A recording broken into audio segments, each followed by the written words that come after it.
Hey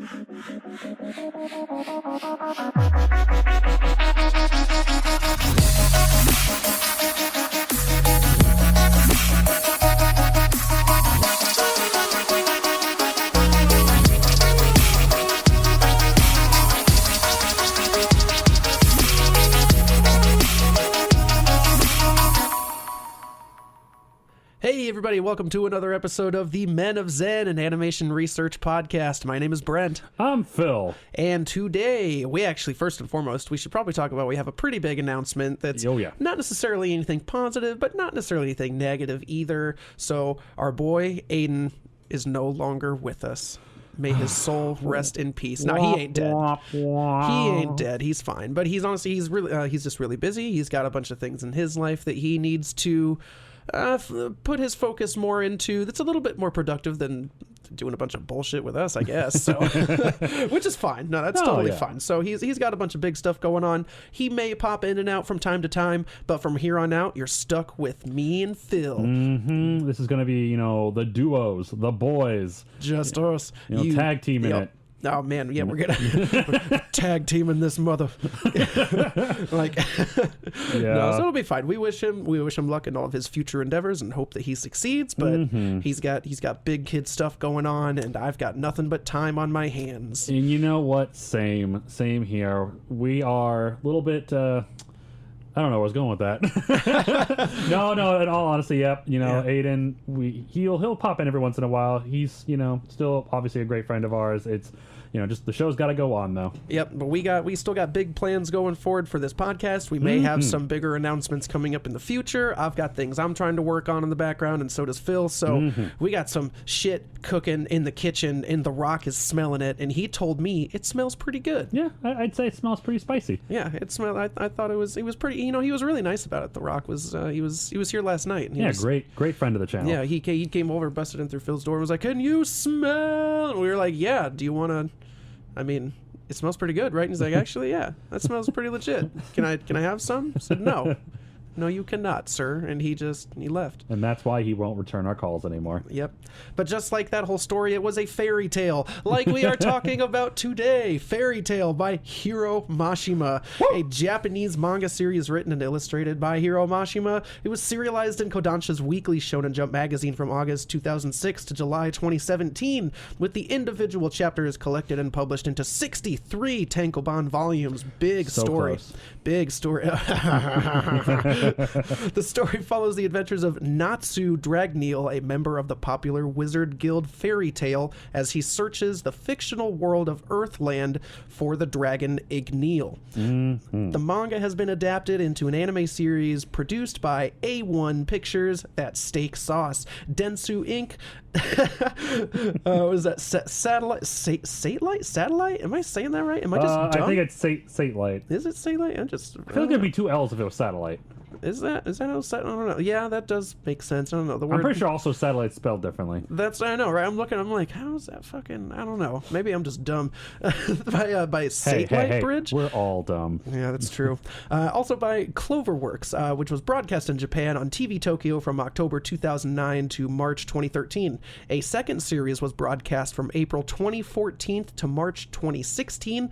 A third and final series was aired from October 2018 to September 2019. The series has also inspired numerous spin-off manga, including a prequel by Mashima called Fairy Tail Zero, and the sequel storyboard by him titled Fairy Tail 100 Years Quest. Additionally, A1 Steak Sauce Pictures, just kidding, it's A1, has developed 9 original video animations and 2 animated feature films. The manga series was originally licensed for an English release in North America by Del Rey Manga, which began releasing the individual volumes in March of 2008 and ended its licensing with the 12th volume released in September 2010. In December 2010, Kodansha USA took over the North American release of the series. The Southeast Asian Network Animax Asia aired an English language version of the anime for 7 seasons from 2010 to 2015. The manga was also licensed in the United Kingdom by Turnaround Publisher Services, in Australia by Penguin Books Australia, and in Argentina by Editorial Ivrea. I don't fucking know, but also go Argentina. Way to go on that World Cup. I watched that shit. That was rad. That was oh man, that World Cup was a nail biter. It was fucking crazy. So back and forth. You talk about sports on an anime podcast? I'm not a sports ball guy, but damn, do I love me some foosball. The anime has been licensed by Crunchyroll for an English release in North America. As of February 2020, Fairy Tail had 72 million copies in print. That's a pretty big number, y'all. I don't know if you saw that, but 72 million. If I had that in dollars, I might not be doing this podcast. I think you'd still be doing the podcast. You're probably right. You'd do it for the love. I'd be bored as fuck.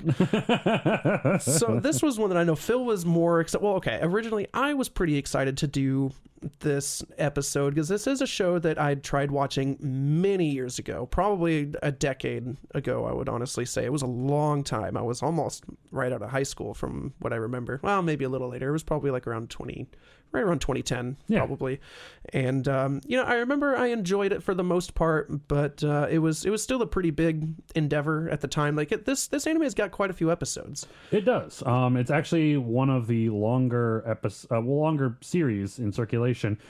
Would you consider it like one of the more popular, like, we have like the big three in anime, right. We had Naruto, Bleach, and One Piece. Yep. And before anybody says anything, yes, Bleach was part of the big three. Get over it. Oh, it is. And this obviously came out afterwards, and it was, I think, for a while part of like the new big three for a while, or like people would consider it near, like it's up there with like one of the more popular anime of its time. At least I think so. It was fairly big. It has that prestige. It has that air about it that it wants to be. But for me personally, this anime just doesn't deliver. I don't know. It's this one was a really weird one where it has the style, it has the flair, it's got the cool characters that a lot of people are already familiar with if you've ever seen any of the other big three or any other shonen manga or anime series. It's got a lot of familiar tropes and stuff. I love the world building that it has. It does have a really expansive like lore to it, which is really nice. The thing that I kind of feel like that it didn't do for me is it's not quite it's not quite a show for adults. It's really, I don't know, it felt very juvenile in a lot of just the way it presents itself. A lot of at least maybe it's just the English dialogue. It feels more like if I was between the ages of 7 and 10, I would have been hella excited to watch this on a Friday or a Saturday and just absorb this really, I would say it's a very simple concept. There's nothing overly complex that comes into it. Now, some of the character designs in terms of like their costumes or what they wear, some of that feels like that's where all of the adult portion comes from, is just in the way some things look. And I can tell that it wants to try to be for adults, but one of the biggest things I can think of that points out that it's more for kids is in the middle of every episode, or is it at the beginning? I can never fucking remember now, where fucking Natsu shows up and he's like, "Hey kids, remember to turn on all the lights and make sure you don't sit too close to the TV." And I'm like, what? Yeah. What are you talking about? You don't know. In the episodes I watched, that's not a thing. I watched the first 50 episodes. Where? Crunchyroll? Oh, dude. Or maybe it was Hulu. I remember watching that on, I want to say on Hulu. Yeah, I think the first time I really watched this was on Hulu, and I do not remember that. Yeah, it's on every episode. Huh. It kind of reminds me of like, something that they are talking to kids, how like adults would always talk to their kids and be like, "Don't sit too close to the TV." Like it just kind of really reinforced the fact that this is meant to be a kids show, which is something that gets often overlooked a lot of times when it comes to anime and manga, where us as adults, we get so absorbed into these shows that it kind of all blurs together and anime stops being for kids or for adults, and to us it's just anime. But I guess overseas, and it's with like manga and books too, where it's definitely separated into, oh, this is a kids show and this is an adult show, where they have, plenty of series that are like adult only sort of thing, that are more Right. of a drama or a more psychological thriller. But over here, it's either seen as all for kids and nobody, then people just don't watch it because they're like, oh, that's kid stuff. Or as adults, we just see it as anime. We don't So- like care which one it's Right. for. It's just if we like it or not. I think that I'll admit, as I love this series, it's definitely one of my favorite anime of all time. I think that the first good handful of episodes, probably past the first 50, do have a more childish feel to them. As the series progresses, though, the tone changes. In particular, I think right after the Grand Magic Games arc, we have the 9 gates of the demon arc, essentially the nine gates of Tartaros arc. That is a complete tonal shift to the series, in my opinion, where it gets incredibly dark. Actually, more like they start showing off more blood and more like visceral fighting, and that was a huge when that happened. And when I first read that in the manga, I was like, oh, okay, hold on. Someone hit puberty here, So because that's what I feel like needed to have happen, because I feel like I made it to the exact same spot that I did when I tried watching this many, many years ago, where I just got tired or bored of it. And I was like, okay, like this definitely just doesn't hold my interest. So I mean, maybe later I'll try to go back and just skip to where I was or a little bit beyond, but it just, I don't know. So I'll like I said, I agree. It does start off more friendly, but it does get darker as the series goes on, Or I dealing wish it with would more have done adult that like themes. faster. If it had Yeah. done it like even around like episode the 30 or so, where some of the things that this show leans upon very heavily is flashbacks. Characters have so little character development in this that it is painful.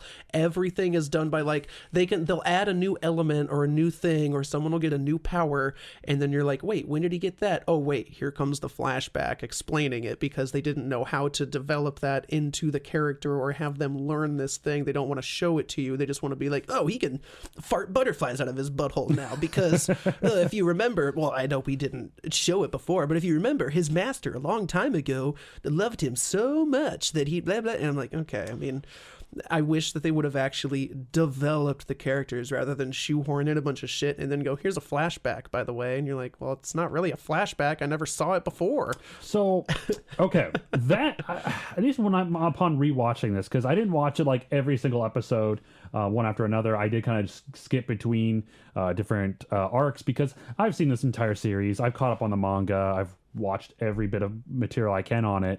So I just want to refamiliar myself with certain things and familiarize. That's the word I didn't use the first time. Words are hard, guys. Yeah. The show, I think, at least to me, has a lot of moments that genuinely like hit me in the feels, where the villains, for the most part, not every single villain, mind you, but a lot of times the villains seem like complete assholes. They're evil, and then as the fight goes on with them, like you said, they do a lot of flashbacks, and they start showing like how they got to that point. And this show does a really good job of trying to humanize the villain. Not every villain, but a lot of the villain. Hold on, I'm trying to pull up his name here. I don't want to butcher it. Hiro Mashima wanted for this series is he wanted it to he wanted to make the audience and the readers feel for the villains as well. Be like, oh, okay, shit, they had a horrible upbringing. And to be honest, all the main characters have had a bad past in some ways, and they come together in this guild, Fairy Tail, which seems to be a trend actually, is all their members seem to have a really bad past and a bad upbringing, but come together to form this family. And that's what a big theme of the show is: family, taking care of your family. The guildmaster Makarov sees all of them as his kids, and he puts himself on the line to defend them, like with his life, several times throughout the show. Yeah. And you have these people that, sometimes they'll bring in guild members that absolutely hate each other, but then the series goes on, they develop this bond. And I think that the main thing of the show in this manga is just a strong, strong family connection, friendship. And yeah, that can be considered like a childish thing, but the way it's used, the way that theme is used in this show, I really like it. See, and like I don't think that's so much the issue with like the bond of like friendship and stuff is really prevalent throughout almost every But this one anime. does take it a little too far because they use the power of friendship a little too much to win. I'll give it that. You know, Natsu just pulls a win out of his butt because friendship. Right. Like the show is very guilty of the whole concept of, shoot, my attack didn't work. They'd be like, did you try it again but harder? And he'll be like, you know what?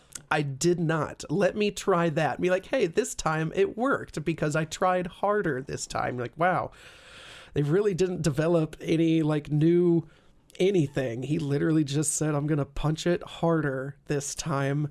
And that's, I don't know, it's just kind of a, and in many ways, like, this show does have its strengths, but it has quite a few weaknesses too, and it's those weaknesses that don't keep my attention as an adult. Again, if I was younger and had the ability to focus on, I don't want to say garbage, but just focus on yeah, right. Well, not even just like a focus, but it's like, I mean, a lot of it feels like it's Pokemon. It leans a little bit too heavily on the whole, you know, I mean, I guess, yeah, friendship is a pretty big part of it, but I don't know, it just did not grab me the way that I expected it to, being a shonen anime with, again, like the style that it has. Like, there's so many cool shonen anime that I do love, and I expected this one to do the same, and it just didn't quite do it. But I did stick through it for about 50 episodes, and right up until then, like, I had some fun with it. I thought there were some pretty interesting episodes where a lot of it, at least up until that point, is very episodic. There's not a whole lot that drags on longer than, I'd say, like 3 episodes. The part that always stuck out to me even before I did this was the episodes where they went to the island of the monster people. Oh, that was fairly early on, yeah. With the demon Deliora. Yep, yeah, and that was like that again. That's another really good example for me to bring up where it's great, but it falters on its story and its character development, because fucking Gray. So Natsu and Gray, we'll get into some characters here in a minute or two. I was gonna say, yeah, we should talk about the characters. Yeah, like Natsu and Gray, they're like the Naruto and Sasuke of the show, where they're bros, but they hate each other, but they need each other, and they rely on each other, but they hate each other. They've got these differences that they have to settle, where Gray is seen as the cool cucumber who is the strong badass that never gets too worked up and keeps his focus on the task at hand. But like that entire 3 or 4 part episode against this monster Deliora, who's this big thing frozen in ice,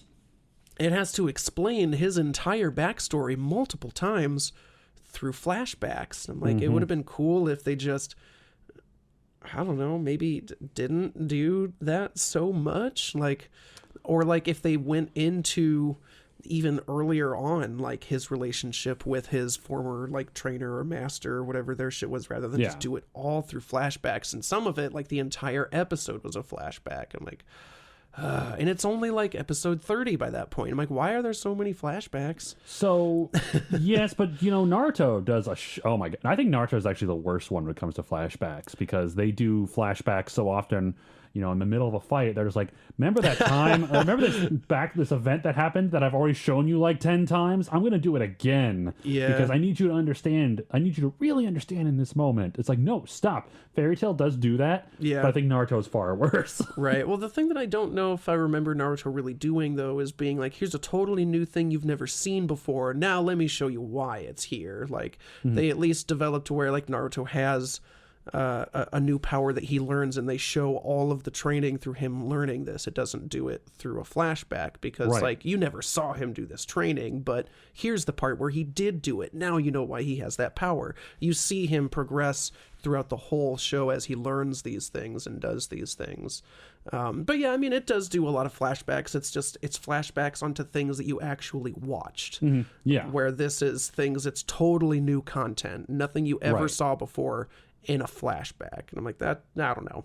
And it just felt kind of weak to me a little bit in some ways, but otherwise I think it's enjoyable. This is one that definitely, it is a big show and it's got a really big following for a reason. But yeah, let's get into a little bit about the plot and characters. Hill. Wow. Thank you. There's a letter in front of that. Words here. Here, I got you, fam. Well, the plot of Fairy Tail, in the world of Earthland, is home to numerous guilds where wizards apply their magic for paid job requests. So essentially, they're all like mercenaries, but they have their home base or their guild. Dungeons and Dragons. Natsu Dragneel is a dragon slayer, a type of wizard that uses ancient lost magic. That was taught to them by a dragon, and the only way to learn it is one of the few ways to learn it is being taught by an actual dragon, aka Igneel. He is one of the more famous wizards of Fairy Tail. Fairy Tail overall is one of the most popular, if not the most popular guild in all of the Kingdom of Fiore. Natsu meets a girl named Lucy Heartfilia, and invites her to Fairy Tail. Lucy being a celestial wizard, he uses special keys to summon celestial spirits to do her fighting. I thought that was pretty cool. Oh yeah, honestly, I really cool like premise. her as a character. And then let's see here, alongside Natsu and Lucy, the cat-like Exceed is the species. It's essentially a small little blue cat with wings that can talk. Natsu's best friend. They form a team to go on quests together, which they also then are joined by four fellow guild members, Grey Fullbuster, an ice wizard, and Urza Scarlet, a magical knight. And eventually, later down the line, Wendy and Carla. Wendy is another dragon slayer, but this time an air dragon slayer. Ooh. And her Exceed, Carla, little white cat that Happy gets a crush on. Yep. The team embark on numerous missions together, which include subduing criminals, illegal dark guilds, and ancient ethereous demons created by Zeref, a wizard cursed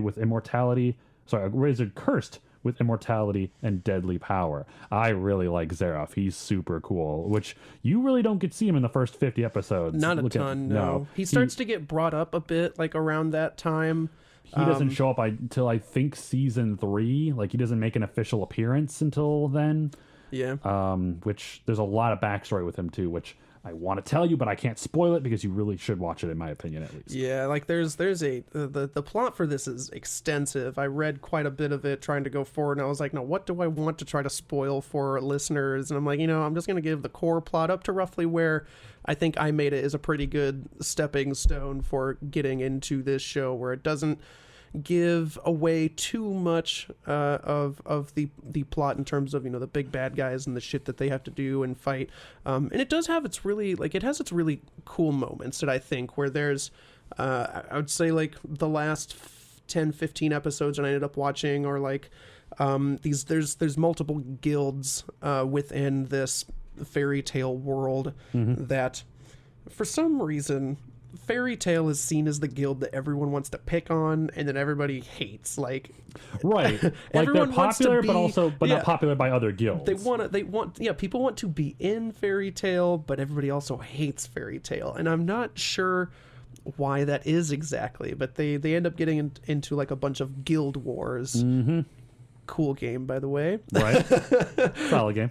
And it's, I don't know, it's just kind of interesting, like to think about living in this world. Like, just for some reason you're like, I don't fucking like you guys, I'm gonna fuck you up, and you're like, but I mean, but why? I'd be like, well, because you're fairies. And okay, so this show that's one of the things I kind of forgot about, is everyone who isn't like, that doesn't like Fairy Tail, they just call them fairies. Like, come here, fairy boy. And I'm like, well, that's a little offensive. I don't know why they decided to go ahead and roll with that dialogue, but okay. Different time. Yeah, it's a different time. Well, I don't even know if it's so much that. Like, I think it's just one of those things where it's not meant to be thought about in that way. I mean, people said it clearly, but it's just really weird that that's what they went with. I don't know. PR. I don't know what that's for, right? So we've got a pretty big cast of main characters. There's so many characters in this that they focus on, but obviously we got the 5 main characters. Yeah, so we've got, well, I don't know, I'd say 5, maybe even 5 a few more. 5, 6, 7, yeah. But Natsu, who is played by Todd, what is it, Habercorn? Yep. there is and he's our main protagonist of this for the most part. He's got like reddish pink kind of hair, wears an interesting it's not a Gucci it's like scarf. it's a scarf made by from the scales of Igneal. Oh, really? That's what it is? Okay. And there's a reason why it's made by that, and why Igneal told him to always wear that scarf too. Oh, some fancy. Oh, I never realized that. I just thought it was a cool fashion accessory. Like it's the one thing in his character that shows a bunch of movement, where like the wind is blowing and it's just his scarf. Like every character's got to have that accessory. It's like he wears a vest. He wears like parachute pants almost, and like a waist guard. I don't know what that's called, but like he looks like he should be walking around in the desert, but like he wears a scarf too. So it's a very interesting outfit. Urza's really cool. She's really fun. She's this red-haired battle woman, I guess is what I would call her. Her magic is to like she can change outfits and forms. It gets different weapons and shit. She has an entire armory of different armors, like magical armor types for depending on the situation, and a huge amount of weapons too. She's got at least over 100 weapons. In her arsenal. She's one of the more interesting characters for me by far, where she's a badass, she's strong as shit. She can she changes her outfits constantly, specifically because of the situation that she's in, but she feels like she was ripped straight out of Monster Hunter is what it 100%. Feels like for me. Dude, she plays the big sister character in the guild. Her and another guild member, Mira Jane, act like the big sisters for everyone, and it's funny because Natsu and Gray are both scared of her because she is one of the stronger members of the guild. For example, in the guild, there's a rating system. Right under the guild master, they have the S-class wizards. Each guild can assign their own S-class wizards, and they can have as many as they want. But Fairy Tail, at the time of the series beginning, only has 4 S-class wizards. Urza being one of them, Loxus Dreyer, Gildarts Clive, and a mysterious man by the name of Mystagon. Oh yeah, dude, Mystagon. He's another interesting character. There's. Oh, Master Markov. Yep, Makarov is the guild master. That's the guy. His son is in the guild. Loxus is his grandson. Oh, that's right. It's his grandson. He's a fucking asshole. Fuck that guy. He is at first, absolutely, but does he change later? He gets so much better later on. Like he actually gets a character arc and a redemption arc. And because he's just a giant fucking dick. And I'm like, man, fuck that guy. he becomes essentially like a big brother to everyone in the guild. Where like he. Spoiler alert, like Brent said, Loxus is kind of a dick to everyone he believes is weaker than him or too weak. He basically considers himself the strongest person in the guild, even above his grandfather, and he just doesn't give a shit about anybody in the guild. He wants to make Fairy Tail like the most popular guild due to sheer strength, but then later on in the series, he starts realizing that he considers everyone in the guild to be his family, and he takes on the same role as his grandfather, where it's like, you hurt someone in my guild, you're fucking dead. He becomes that defender. Okay, oh, that's cool. Then I'll try to pick this up again and maybe make it to that arc, because just from what I watched, I'm like, man, just fuck that guy. Yeah. So Urza Scarlet, played by Colleen Clinkenbeard. Before we get too far, and then into a Gray Fullbuster, I would say between like those three, Gray, Urza, and Natsu, they're like, if there was a tri-tagonist. Well, no, because that's not true. Lucy's definitely, she's really big.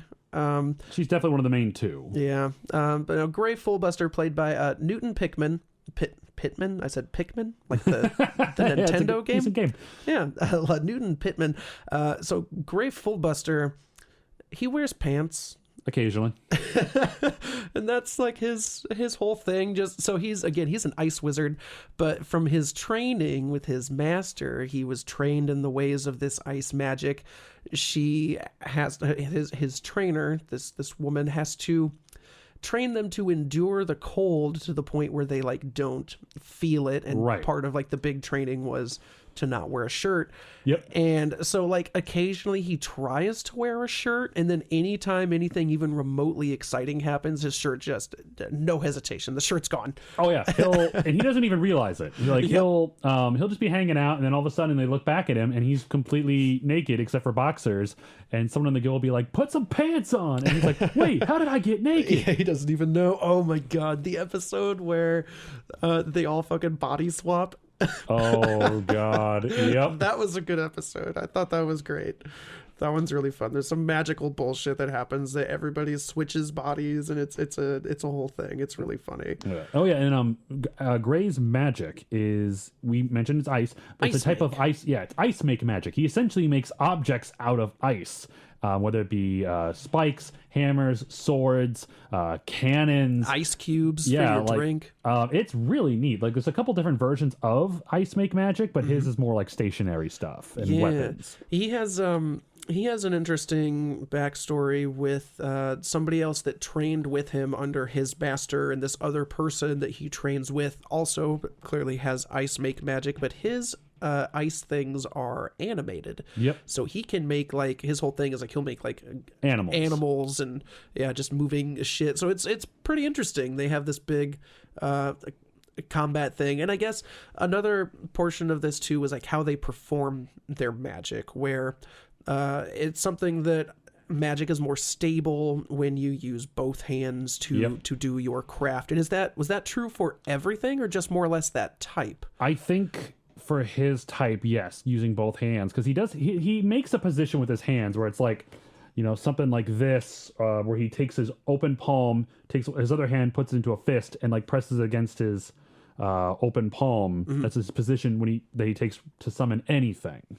I'm not sure though I don't know how particular that is or how important it is to use both hands, but at least based on what I've seen, he needs both hands to do it. Yeah, and I don't know if that was quite a I don't know, just a training thing where it's more stable, or if it's like tradition, or just, I'm not sure. But it was kind of interesting that they do bring that up. So that makes me believe that at some point in the future that'll come up again, right. With the whole like hand positioning thing. And it almost kind of reminds me of the whole thing with Full Metal Alchemist, where Ed can just clap his hands and some shit happens and everyone's like, wait, you didn't use a transmutation circle? And he's like, nope, just everybody clap your hands, clap, clap, clap, clap. And he's like, sword, spear, wall, fire, don't care. It doesn't fucking matter. Lucy Heartfilia, the Duro protagonist. Yeah, sure. That's what's called. The other big female protagonist of this. She reminds me a lot of fucking Nami in One Piece. Okay, yep. She's out for popularity and money. Yeah, that's a big thing. Yeah, well, so almost not even necessarily money, because she comes from a really wealthy family, but she wants to get away from it. Well, that's true. Thing. Yeah, so she does need money, but she doesn't need it. She doesn't want to have to rely on her father's money. Is really what it is. She ain't about that daddy money. She wants to get her own, and so she has like her own room and shit, and Natsu and the rest of the gang just kind of show up from time to time, and she yells at them to get out of her room, and it's a whole thing. But yeah, like we said earlier, Lucy, played by was it I'm sorry, I'm going to butcher this. Shirami Lee? I think it's Lei, definitely, but I don't know the first name. We apologize. Yeah, I don't know. Shirami. That's an interesting name. I'll have to. Hopefully, I didn't fuck that up. I'm sorry if you ever listen to this person. We mean only respect. Yeah, but so she's a celestial wizard, and the way she does this is by collecting keys, and these keys kind of like unlock a doorway to summon the thing that the key represents. Right. You have your standard silver keys, which are kind of like smaller constellation spirits, and then you have the golden keys, which there's only 12 of them, but they summon one of the 12 celestial spirits, like Leo, Cancer, Sagittarius, the list goes on. All the different astrology sign stuff. And like the silver ones, you can just kind of go down to a shop and buy. And like you can almost get them at like a vending machine if you really like, if there was a Gashapon machine or something of these keys where, so the silver ones are not necessarily weak, but they're almost more for utility purposes. Like, and you summon this thing, and the thing that you summon, you have to somehow make a pact with this thing, or this animal, or this person. And some of them, like, you don't control them by any means. It's just a matter of, do they agree with you or do they not agree with you when you summon them? Did they want to be summoned? Could they pencil you in on their schedule? It like, really, there's a bunch of shit that goes on. Which one was the cow?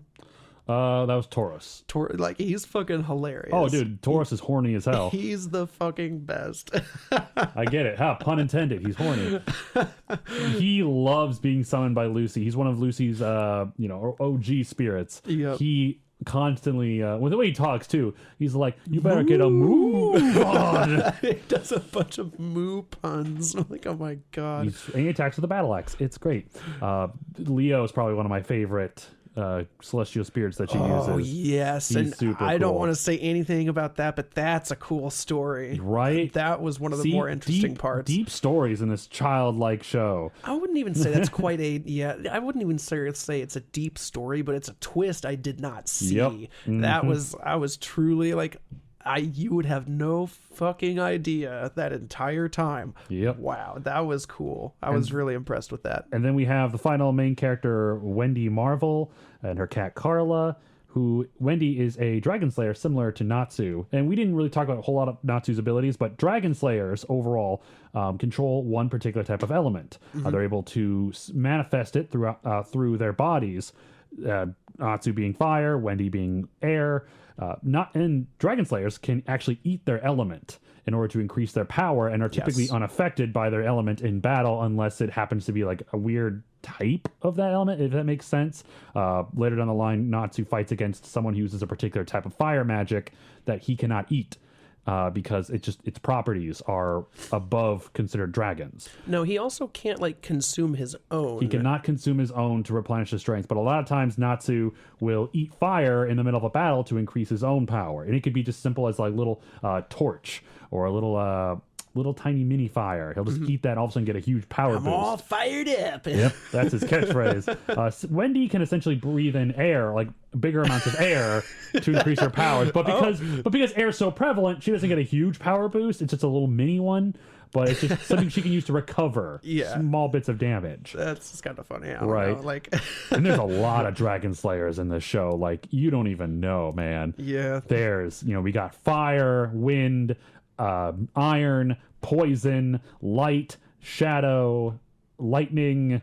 Oh my god, it just goes on. There's so many dragon slayers. And it's funny because this is a lost magic, but there's so many different variations and so many different users of it. Yeah. It's kind of makes it less, it doesn't seem as special anymore later down the line. Right. But I love dragon slayer magic. It's great. Gajiel he's pretty fucking cool, honestly. He was one of my favorite characters right off the bat, where he's one that he starts off as an enemy and then kind of becomes an ally and does some shit later. But he's the steel or iron dragon slayer. So if Natsu and Gray are like Naruto and Sasuke, Natsu and Gajiel are definitely Goku and Vegeta. Yep.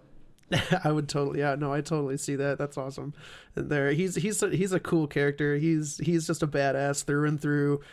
He's the guy that just fucking tells you to suck it up and don't be a little bitch and just fucking do the shit that you need to do, get it fucking done. And he just puts all of his effort into everything. He's a cool character. He also likes jazz and performing jazz guitar. It's pretty funny.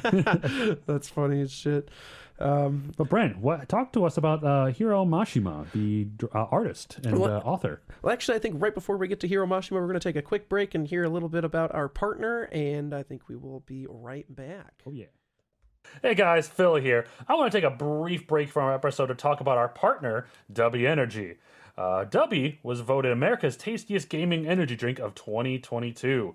It has nootropics, that healthy stuff, Vitamins, we all need those. No sugar, 0 calories, no artificial colors, and no maltodextrin. You know what that is, because I don't. But hey guys, check out their website, w.gg. Use our discount code Men of Zen for 10% off your order. Check out some of the new flavors like Dove Sludge, Galaxy Grenade, and Peachin' Beachin' Peachin'. Thank you so much for checking us out. Back to the episode. All right, so let's get right back into this with Hiro Mashima, the man himself, who has done many different shows, actually, and they've been pretty wildly successful, almost on all of them. Born May 3rd, 1977, is a Japanese manga artist. He gained success with his first serial, Rave Master, published in Kodansha's Weekly Shonen magazine from 1999 to 2005. I tried to find this show, and it doesn't exist on the internet anymore. There's one website that does exist that has, you know, some of the places that I cannot mention due to its illegality, but I'm sure you could find it if you look for it. The site kept going down over like the entire, like the last 2 or 3 weeks while I was even doing this, and I couldn't find it. There is some on YouTube, and some of the shittiest quality video you could imagine, with horrible audio. I think I tried to watch it for about 10 minutes, and it's like trying to watch a show on the fucking, do you remember the Virtual Boy? Oh, yep. It's like if they tried to figure out a way to put video onto that piece of shit. It's, oh my god, it's awful. The audio is terrible, unwatchable. I couldn't. But honestly, I was reading the synopsis about Rave Master, and that sounds really cool. So I'm honestly, I'm still trying to find it. I would love to try to watch some of this. So his best-selling work, Fairy Tail, published in the same magazine from 2006 to 2017, became one of the best-selling manga series with over 72 million copies in print. Mashima began currently the ongoing Eden Zero in 2018, and that's another one I've heard a bunch of really good things about. And just with, I'm super far ahead on our show in terms of like what shows we have lined up. I just went on a fucking binge and just beelined it through all the next upcoming shows for the next like month and a half. Oh yeah, next 3 episodes for sure. Yeah, so that's one that I'll definitely try to catch up on. Eden Zero. Fairy Tail won the Kodansha Manga Award for Shonen Manga in 2009, and Mashima was given the Harvey Awards International Spotlight Award in 2017 and the FAV Special Award in 2018 at the dear God, Angulami and International Comics Festival. They need to fucking like chill it with these weird ass names, man. We're only human. Mashima stated that he knew he wanted to be a manga artist for as long as he can recall. His father was an artist that aspired to turn professional, but died when Mashima was young. Living in the mountains as a child, his grandfather would bring him discarded manga that he found. After reading them, Mashima would draw from them. In middle school, he began to rebel and get into trouble, but still drew every day. In between his times of like being a shithead, he's like, I'm gonna do some drawing for a little bit and be good. In high school, he became a guitarist in a rock band named Night Meeting. Huh. Hell yeah, dude. Fucking dude, rock that's amazing. On, bro. Right? So there's still hope for me. They played a show every 2 or 3 months. Oh, wow. Mashima was eventually indefinitely suspended from school due to his delinquency. Damn. And after reflecting during this time away, decided he would try to make it as a professional manga artist. Wow. What a backstory. Can't wait to see the flashback on that. Oh my god, what the fuck? I wish I could be that cool, like to just too cool for school, quite literally, and then goes on to be this fucking successful and is like, see kids, you don't need school. Fuck yeah, school. You know, just throw him up there with, oh my god, Mark Zuckerberg and draw Bill cartoons. Gates and all that. Just play rock, smoke drugs, do pot, play guitar, be good at drawing.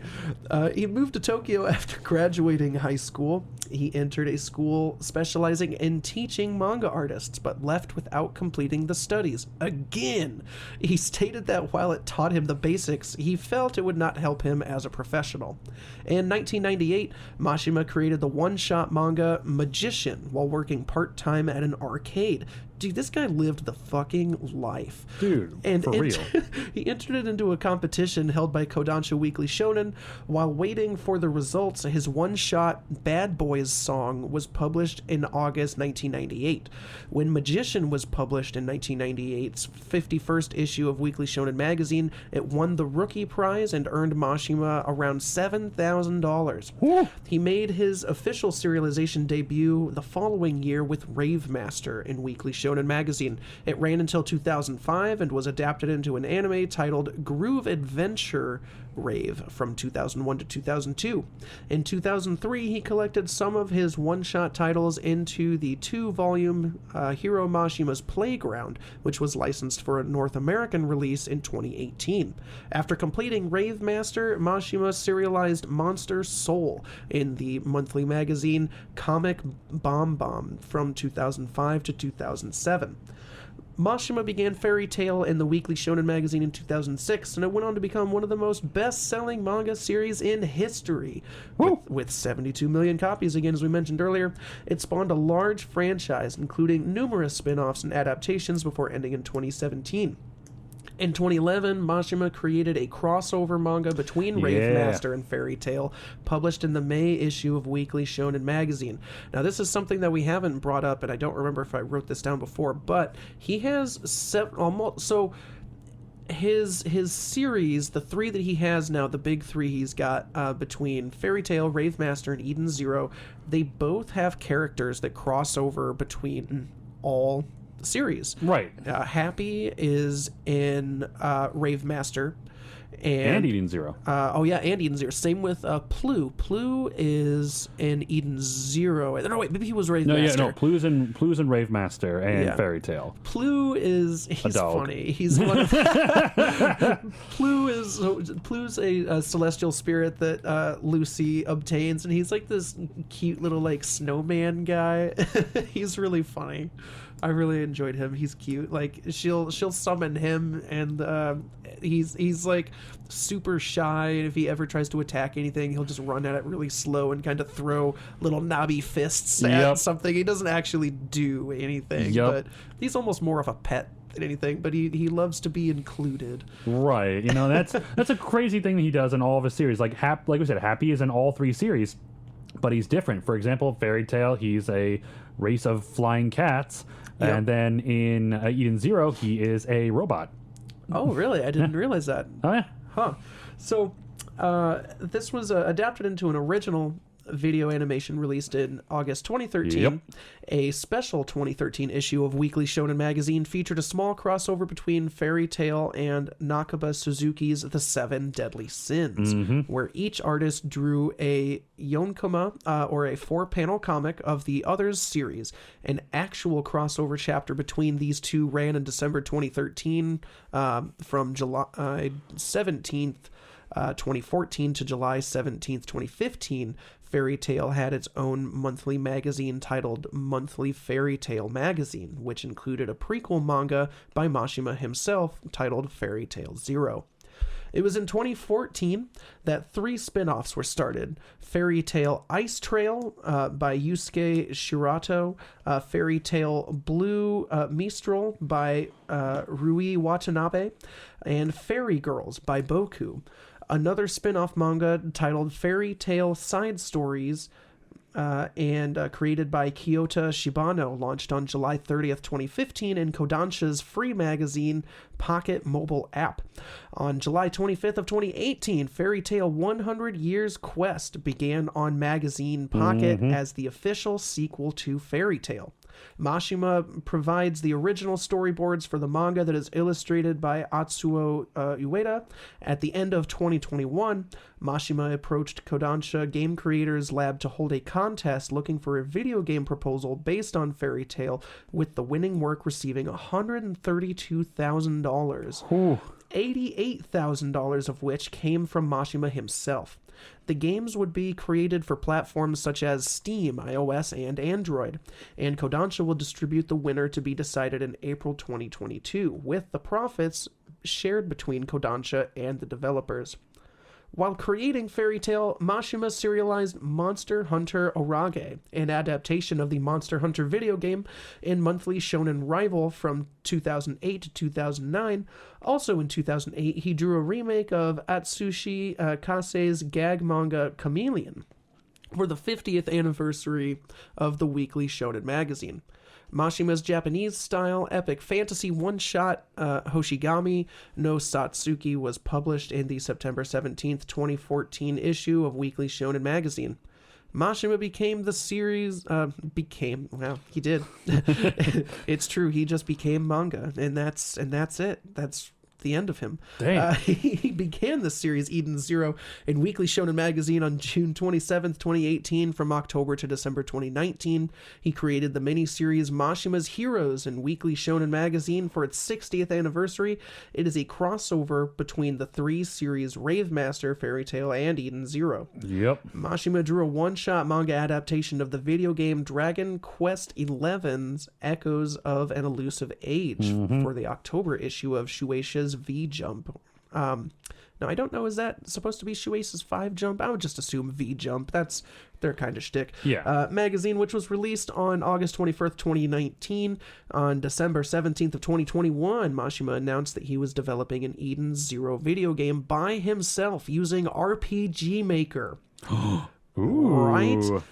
Really, like... Apparently, I've tried using some really old RPG Maker shit, like way back on the PlayStation, and my god, it was archaic. I'm sure it's much better now. Right. Describing it as a hobby project that he worked on in his free time, he released Rebecca Kikai no Yokan for free on PC on March 16th of 2022. Mashima listed Akira Toriyama's Dragon Ball as his favorite manga growing up, the video game series Dragon Quest, and Yude Tamago's Kinnikuman, which is another one we've brought up before, as inspiring him to become an artist. He also watched several works by Hayao Miyazaki as a child. Damn straight he did. Hayao Miyazaki is one I'd love to get to. But in 2008, when asked if there was any current things that inspired him, he gave Code Geass. Is that how you say that? I think so. Code Geass. I feel like that's how that was, right? As a response, in 2011, Berserk was stated to be his favorite manga. Damn, wow. The man is a man of culture. Mashima speculated his desire to include strange and surreal mascot characters in his work, such as Happy was influenced by Utsurun Desu author Sensha Yoshida. He also said he finds the visual contrast that such characters bring beautiful. For Rave, Mashima's inspiration was wanting to travel the world, while for Fairy Tail, it was simply sitting in bars and partying with his friends. The community aspect, but is also about young people finding their calling. He stated that while he tries to consider both his own interests and the fans on what will happen next in Fairy Tail, the fans take precedence. Mashima named his main characters after the seasons. In Rave, the main character is named Haru, which is Japanese for spring. In Fairy Tail, the main character is Natsu, which is the Japanese word for summer. In Monster Soul, the main character is Aki, or autumn, while both Monster Hunter Orage and Eden Zero have a character named Shiki, which is the Japanese word for seasons. He also named a character in Fighting Force Mixture Fuyu, which is a Japanese for winter. Mashima said in an About.com interview that he did this because Japanese readers may not be familiar with Western fantasy names. The main characters of both Rave and Fairy Tail do not have fathers, partly taken from Mashima's own experience of his father dying from when he was young. Oh, there's not a whole lot left of this. He's got so much shit we had to cover. Sorry, so we're just blasting through this. Mashima had 6 assistants in 2008 that worked in an 8,000 square foot area with 7 desks, as well as a sofa and a TV for video games. Nice. Gotta have the fucking essentials, man. More sofas and then like one small TV. Get the fucking bros around, play some Smash Bros. Get the N64 out, boys. Hell yeah. We relaxing. He revealed that his schedule for Fairy Tail was script and storyboards on Monday, rough sketches the following day, and drawing and inking Wednesday through Friday. The weekend was for Monster Hunter, working on a quarter of the story each weekend and finishing by the end of the month. In 2011, he stated that he worked 6 days a week for 17 hours a day. Hot damn. When did he ever have time to play that Smash Bros? Never. When did he have time to play Monster Hunter? Never, apparently. Mashima's assistants included Miki Yoshikawa, who had gone on to work on the romantic comedies Yankee-kun and Megami-chan, or Flunk Punk Rumble, and Yamada-kun and the Seven Witches. In 2008, together they developed a crossover one-shot called Fairy Megane, where characters from Yankee-kun decide to find part-time jobs at the Fairy Tail Guild. Nice. Other assistants who have gone on to work on projects of their own were Shin Mikuni, who published Spray King, and Ueda Yui, who published Tsukishi Biori. Oh boy, that's a lot. Yeah, man, the guy is busy. And you know what? We got a little bit more for you guys talking about the production of Fairy Tail. After finishing his previous work, Rave Master, Hiro Mashima found the story sentimental and sad at the same time. So he wanted the storyline for his next manga to have a lot more fun. His inspiration for the series was sitting in bars and partying with friends, like we said earlier. He also described the series as being about young people finding their calling, such as a job. Mashima drew a one-shot titled Fairy Tail that was published by... This is Fairy Tail being T-A-L-E, not T-A-I-L. Difference. Was published in a magazine Fresh on September 3rd, 2002, which served as a pilot. Mashima's later concept for the serialized version involved Natsu as a fire-using member of a courier guild who carries various things on assignments. Mashima then came up with the idea to have different types of wizards hanging out in one place, and eventually coerced his editor into allowing him to change the concept to a wizard guild. The title was changed from Tale to Tale in reference to the tale of a fairy, which the author said may or may not prove to be a pivotal point. Mashima stated that while he tried to consider both his interest and the interest of the fans, that what would happen in the next Fairy Tail, the fans took precedence. What a man. He knows. What a guy. That's how it should be. Fans need to, you really do need to put fans first in a lot of things anymore, especially if you want to keep their interest. Exactly. Take the hint, Bandai. We can go on a whole spiel about that. In the period between Rave Master and Fairy Tail, all but one of Mashima's assistants left, and the artist said making sure that the 3 new ones knew what to do was the hardest thing throughout the first year of serialization. Mashima described his weekly schedule for creating individual chapters of Fairy Tail in 2008. Script and storyboard written on Monday, rough sketches and following inking were done Wednesday through Friday. And then essentially working on Monster Hunter Orage on the weekends. For the characters of the series, Mashima drew people he had known in his life, and establishing the father-son relationship between Natsu and Igneel.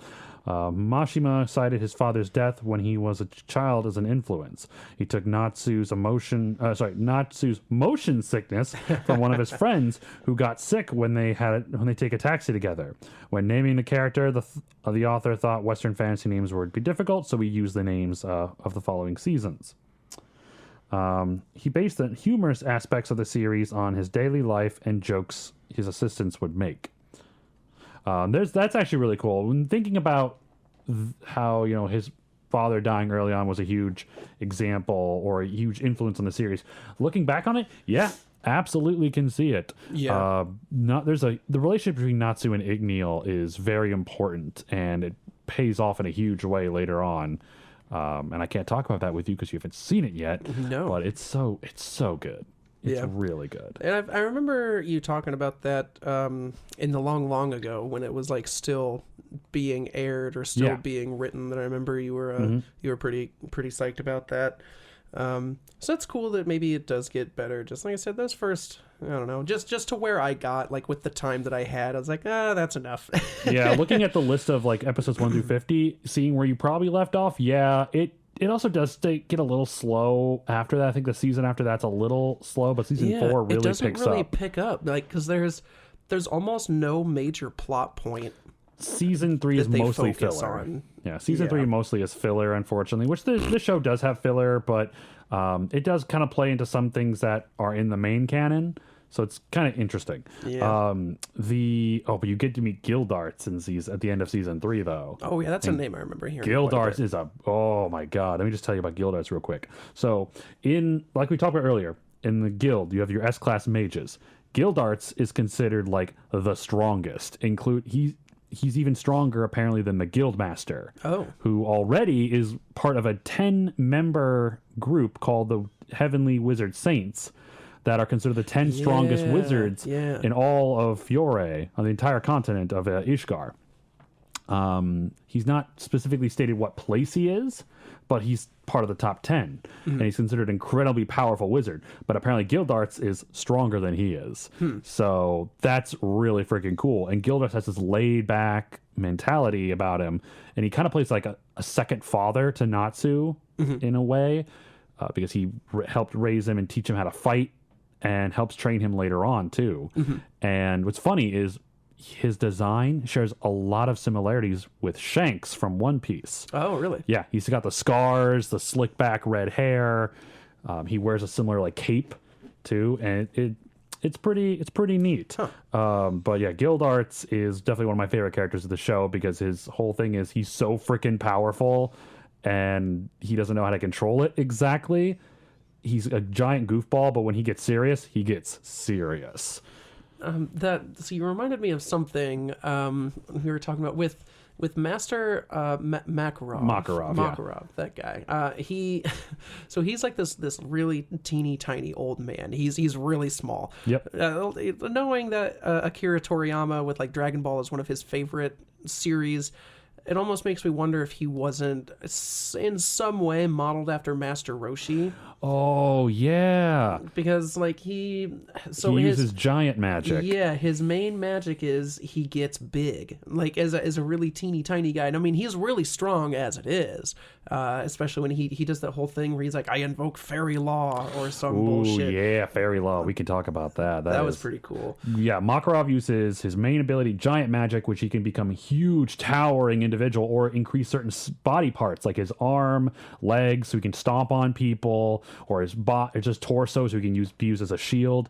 He uses light magic, which includes one of 3 spells that only fairy tale wizards know, and they're passed down and it's kept between members of this guild. One of them being fairy law, and it's probably the strongest spell the entire guild has. Its ability, and this is going to be kind of a weird way of phrasing it, its ability is that it targets any person that the caster considers a threat, but it completely is harmless to anyone in the same vicinity that he considers an ally or a loved one. Yeah. So he could use it in a room full of his guild members and one enemy, and it will only affect that one enemy. And essentially, it's not. I'm trying to find the right words here. It targets that one enemy or several enemies, and it just kind of completely either drains them of their energy and knocks them out, or it turns them into stone. It's just, it kind of just, the outcome is dependent on what needs to be done in a weird way. Yeah. But I love the theme of it, where like he squats, he puts his hands together, and you just hear this bell toll. Yeah. And it's like, oh, the bell tolls. Yeah, you just know, like when you hear that bell toll, you're like, oh shit, like that's the bell to your death. Bring out your dead. Ding. But Gildarts uses crash magic, which essentially allows him to break down, smash anything in his path. He's so powerful, and this magic is so hard for him to control. He actually, the entire town where Fairy Tail is located has this weird ability to reconfigure itself to create a giant walkway for Gildarts to walk from outside the city to the guild hall safely, where he doesn't damage or destroy other people's property or belongings just by him walking through the town. It's funny because when they first show this off, they're like, why does a city have to be completely remodeled? Only when Gildart shows up, they're like, yeah, we don't need him breaking everything, just walking here. And of course he still does, because he walks through the wall of Fairy Tale instead of the door. Oh, God. And he's like, oh, whoops, I thought that was the door. I mean, oh, yeah. Pretty much, he's the Kool-Aid guy in Fairy Tale. There's also a scene where Natsu attempts to, blast him with a fireball, huge fireball. He literally just holds his hands out and he dissects the fireball into tiny little cubes. And it just falls apart around him and then just fizzles out. There's a scene between him and Natsu fighting where, like, he's the test for Natsu to advance to the next level, become an S-class wizard. And throughout the entire fight, he doesn't move. He stands in one spot. And Natsu is, like, hitting him with everything, including his biggest attack. And he just stands there You like... mean his stronger fireball moves. But his whole thing is not to use his fire, but like he comes at him with like a bunch of strong attacks through up until that moment, has beaten every single opponent, including a former member of the 10 Wizard Saints. And Gildarts just like doesn't move. And when Natsu realizes that he hasn't moved, he loses all sense of like desire to fight him, and he just comes into this pit of despair. He's like, I'm nowhere near strong enough to even make him like have to move an inch. It's insane. And basically Gildarts, when he shows up, he wins. There's just he likes to travel throughout the country. In fact, at one point he's actually given the title of Guildmaster. After Makarov retires, he literally takes the title, writes a letter to Makarov giving him back the title, and then leaves. And so Makarov is the 3rd Guildmaster, the 5th Guildmaster, and the 7th. Wow. What the fuck? He keeps giving the title away, and they keep giving it back to him. Weird. But yeah, sorry, I can talk about Gildarts all day. He's just a badass. Loxus is a badass. Mystigon is a badass with him using... He fights with magic staves. He fights entirely with them. He carries like 10 of them on his back. And you saw the fight between him and Loxus. Because that's within the first 50. Yeah, I feel like I did. Where no one knows anything about Mystigon because he puts everyone to sleep when he comes to the guild to get missions, and then he walks in, he puts them all to sleep. Yeah. He walks in, grabs a mission off the board, leaves, and everyone wakes up and they're like, ah, damn it, Mystigon was here, wasn't he? Yeah, I don't know if I ever actually saw him in that time, but I remember that happening where like they bring him up a handful of times. Where he's considered at that point one of Fairy Tale's strongest, wizards because he's an S-class, but no one knows anything about him. That's funny. Then you have, Urza, who is the Magic Knight, Loxus, who we find out... Loxus uses electricity and lightning spells, and he's incredibly powerful, where it takes, at one point, Natsu and Gajil fighting together to even, have a chance to take him down. The only thing that he's missing is a Raichu. Oh, man. Dude, he's the fucking Lieutenant Surge. He's Lieutenant Surge. He's, taller than almost every member of the guild. A hulking man. Yeah, dude, there's so many really cool characters in this show. So many good characters. And that is one of the big pluses about this, is that it has some really cool characters. They just aren't, at least again, from what I watched, the development isn't there for many of them. But once you're past the point of you no longer need development, I think the characters are cool enough to stand on their own. It just takes a while to get there. Right. There is one thing, and I've been singing a lot of praise about this show. There is one thing actually that I think is kind of lazy, but I think it's just the theme of the show. Every time they beat an enemy, they hype up the enemy like, oh, he's incredibly powerful. They're one of the strongest wizards around. They get beat, and then the next enemy shows up, and it's far stronger than the previous one. But there's not a whole lot of time gap between the two. So, there's no time for training, but, every enemy they beat, they always get stronger. And then the next one shows up, and they're beating their ass, and then they get no, I'm not done. And then they win. Yeah. And they just repeatedly do that to a point where they actually get to the point where they fight we get to see in action the 5 strongest wizards in the entire continent, the top 5 members of the 10 Wizard Saints. Through storyline, not going into a lot of details, the number 1 wizard, he defects. And at one point, the other 4, numbers 5 through 2, have to come in and stop him. Number 1 beats 5 through 2 without breaking a sweat. Huh. Off screen, mind you. So we expect this to be like, oh man, we're going to see this awesome fight, between the top 5, all 5 members of the strongest 5 in the continent, and it happens off screen, and they all get their butt kicked, and number 1's like, that was easy, that's such a. These guys were even shit, bro. I was eating a sandwich. His powers are freaking ridiculous, though. I'll tell you about it later. But but then around the time that this happens, he is part of an organization of 11 other wizards who, according to him, are around the same power as him from a different continent. So it's shit. wait a minute, hold on. The strongest wizard in our continent, apparently, according to ranks, can beat the other 5 easy. But then he's just as powerful as these 11 other members of an organization from a different continent.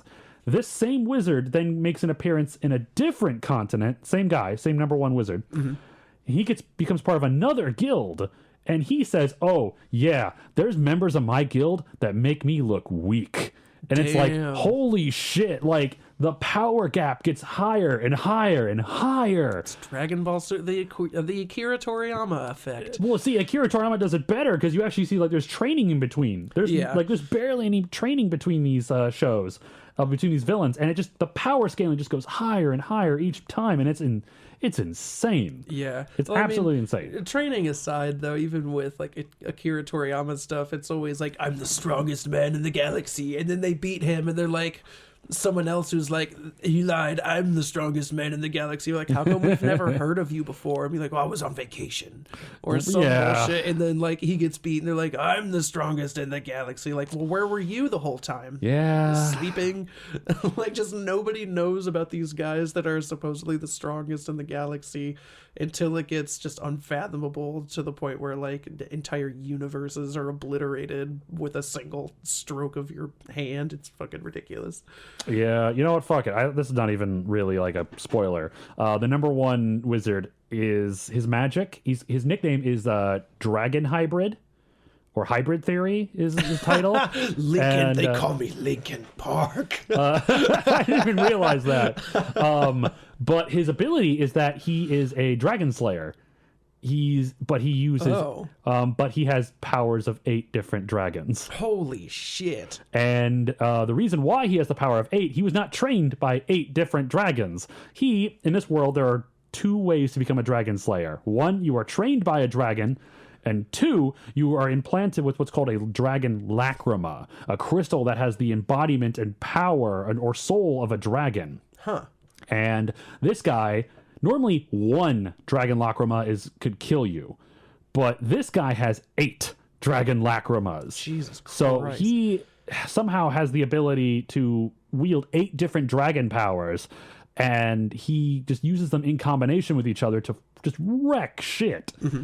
And that's fucking ridiculous. No wonder he's a badass and he's the number 1 wizard. And it was just, we were waiting so long to figure out what could the number 1 wizard have? What can he do? What's his power set? And we found out, he's a dragon slayer on steroids.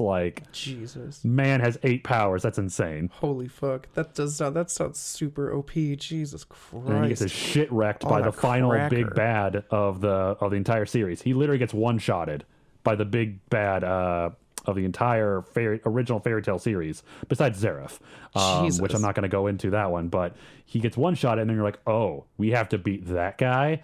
Oh no. Oh no. Which, spoiler alert, they do, because the series ends on a happy note, but it's just insane what happens in that show. But Holy overall, crap. like I said, that's the one downside I have about this series, is that the power scaling gets ridiculous, even more so than Dragon Ball, I feel like. Yeah. How many leaps and bounds.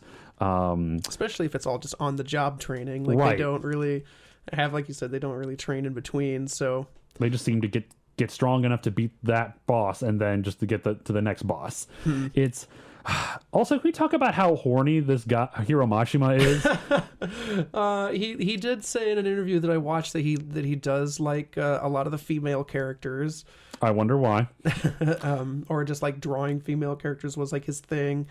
Every woman in this show is drawn incredibly gorgeous and redonkulously stacked. More stacked than a can of Pringles. Like every woman has the same body type.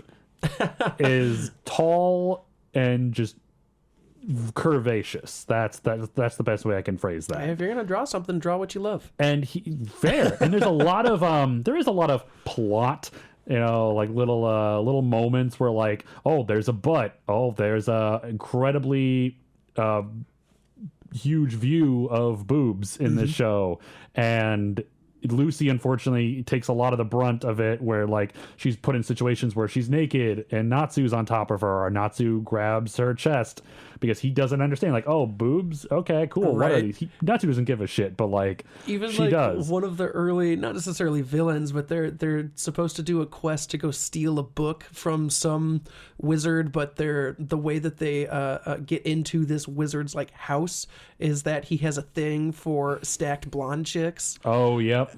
And that's like, and they're like, who do we know that could possibly fit that? And everyone like looks at Lucy and she's like, yeah. But Lucy's also like, for the most part, I don't want to say she's arrogant. She's confident. She knows she's attractive. Right. She tries to use her feminine wiles to get what she wants. But this guy is like, you ain't shit. I've seen better looking chicks. She's like, she gets all depressed about it. It's funny as shit. Urza also has a kind of a lewd side to her. Yeah. She constantly fantasizes about her childhood crush, and she actually has an armor set that's called the seducing armor, where it's literally just her in a black thong and a apron, no top, and she's got a sword with a heart meter on it. Nice. And she's thought about using it to like seduce male enemies, but she's like, oh no, I can't wear that. Seduce me. That suit is too revealing. Wow. And Urza also does not give a shit about taking baths with Natsu and Gray. Like, they will bathe together, and Lucy's like, what the hell? Like, you can't do that. And they're just like, oh, we grew up together. We grew up like this. Oh, yeah, so, no, it's totally fine. yeah. I mean, see, the thing is, like, Gray and Natsu don't care. Yeah. It's like, whatever. Like, Urza's naked, whatever. What else is new? Yeah, they don't care. Oh, God. And I know we're running out of time here. There's just so much to talk about this show. Yeah. There's so much. You're good. And there's more, but yeah, like you said, we're kind of running out of time. So that's probably about all the time that I think we will have for today's episode. Do you have anything else you want to add real quick before we finish this? Quick little fun facts. I just thought you would all appreciate this. Originally, Lucy was meant to use cards as her abilities instead of keys. Like Card Captor Sakura. Yeah, similar to that. Originally, Gray was meant to be an ice dragon slayer. But he decided to change that, and later down the line, Gray does get a power-up. He actually, without any context, he becomes a type of slayer. He gains access to a type of slayer magic. Not dragon, though, but really cool. There are different types of slayer magics in this world that are also on par with dragons. Some are even stronger. Let's see. Originally, Gray was going to tie into Ravemaster, where Gray's necklace actually is very similar to Haru's sword that he carries around, like a sword necklace. He actually was going to say, hey, this is it was actually going to be from that show, where they're going to connect the two worlds together. So that was pretty neat. Urza was literally made up on the fly. Like, she was not going to be in the show until the very last minute. And what was something really cool I saw here? Natsu originally was going to have horns, but they decided to not really make him that much of a dragon. Overall, there's so much I could talk about. Fairy Tail's world and lore is so huge that I feel bad that we're ending it here, but I think the show is fantastic. It definitely is one of those shows that, give it time. The first 50 or so episodes are more childish, but it does get into a lot of darker storylines and darker themes that really blew my mind when I first saw it. So I highly recommend this series as a whole. I want to get the Fairy Tail tattoo. That's another thing. Every guild member has a tattoo, their guild symbol, and I want to get that one day. It kind of reminds me of like a chocobo on fire. You know what? You're not wrong. I can definitely see that. Beyond that, all the crossovers that Hiro Mashima does with the series, like Rave Master, Eden Zero, Haru actually does live in Fairy Tail's world. He throws Haru in a lot of different scenes in the manga and anime. Oh yeah. But he's always in the background. He's always a background character. It's just the world that the show. I love how he loves to just take characters from his different shows and put them into his other shows, and then have similar designs. Every one of his shows has a very similar premise. One guy, one girl traveling around, saving people and completing missions together. That's essentially his premise. And they all have very similar themes, very similar personalities. It's just, let's just take, for example, Eden Zero. It's just Fairy Tail, but in the future and in space. Wow. That's really what it is. But I really do recommend you giving this another shot, Brian. Going past it, past episode 50, it's really good. It really is good. I love this show. It's made me tear up several times. It's that good. So currently, and this is really weird, currently Google Reviews has Fairy Tail sitting at a 4.8 out of 5, which it has like almost nothing but overwhelming just success of the fans for this show and how much they love it. Now the first thing that jumps out at me, which is really funny, and I will read one of these, but I have a very strange call out for some of these reviewers. What the fuck is your guys' problem? So the first I will read simultaneously the first 3 reviews written by 3 different people. Hear me out here. The review is best anime ever. Fairy Tail, best anime ever. It was the perfect combination of comedy, action, and friendship. I love how Natsu feels like the bind between him and the rest of Fairy Tail is far stronger than any blood relationship. I love that Lucy is one of the guild's smartest members for her magic, her determination, and how she's one of the few members who can prevent Natsu from going on a rampage. I like how Gray acts like he hates Natsu, but Natsu is his little brother that he always argues with how much he cares for Juvia. Urza is actually one of my favorite Fairy Tail characters. She is very strong, nice, and terrifying, so it makes her a cool and humorous character. I also love other characters like Mira Jane. She's sweet and at the same time deadly. It's also funny how Elfman is always screaming manly. Oh yeah. I also Elfman. like how the show gave him some development, like making him stronger. I also love Juvia. She was loyal to Gray even though he did something wrong, and she's also loyal to the guild. She's never going to betray Fairy Tail. There was also many things in the show I did not expect to happen at all. I love this show so much. It's definitely an anime I recommend, except for some scenes that are a little indecent. Fairy Tail is definitely my top 5 anime, and I hope that the 100-Year Quest becomes an anime, because Fairy Tail can't end. It's too good to end. Now, what I would like to specifically point out is fucking whoever this is, Saifula Norasan wrote that review. You know who else also wrote that review? Valerie Nwanko. You know who else also wrote that review? So it's the same. Wanshi. Somebody here started a copy paste thread. Oh my god! How is that a review? It already exists. Why would you copy and paste that same review? That's not an original thought. What the fuck? Oh man! I don't see any others that copied and pasted, but the last 3 reviews are literally that same thing. Like someone was like, "Yup, perfect." I mean, spelling errors and all. That's disappointing. What the fuck, man? There was one episode. Well, there's a filler or like episode where they do it's Christmas themed, and they all hang out together and they play this game where they put sticks. One of them puts a bunch of sticks in their hands.